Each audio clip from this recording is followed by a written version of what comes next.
Good morning and welcome to a new blog. আজকে অনেক তাড়াতাড়ি সকালটা শুরু করেছি। এখন চা খাচ্ছি ঠিকই, কিন্তু অনেক তাড়াতাড়ি সকাল শুরু হয়েছে, কারণ আজকে মেনুতে শুক্তো হয়েছে, তার সাথে ডাল হয়েছে, শাক ভাজা হয়েছে, অনেক কিছু হয়েছে। তোমরা যদি দেখতে চাও ফুল মেনুটা, তাহলে রেজ বলে যে পেজটা রয়েছে আমার, সেটা ফলো করতে পারো।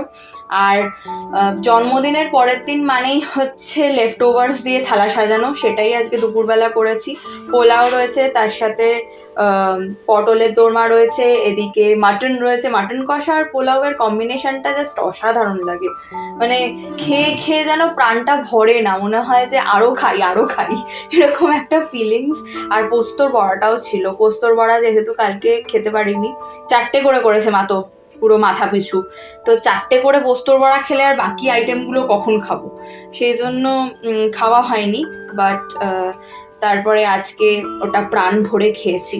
আর তারপরে তো কলকাতা পুরো ভেসে গেছে 1 ঘন্টার বৃষ্টিতে। থ্যাংক গড আমার সমস্ত কিছু ডেলিভার্ড হয়ে যাওয়ার পরে।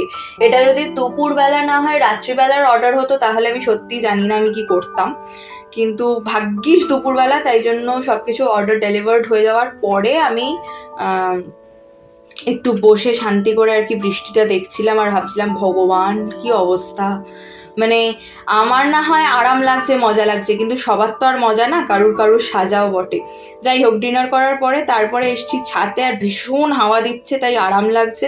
চলো টাটা, দেখা হবে আরেকটা নতুন ব্লগে। টিল দেন সবাই খুব ভালো থেকো, সুস্থ থেকো, সাবধানে থেকো।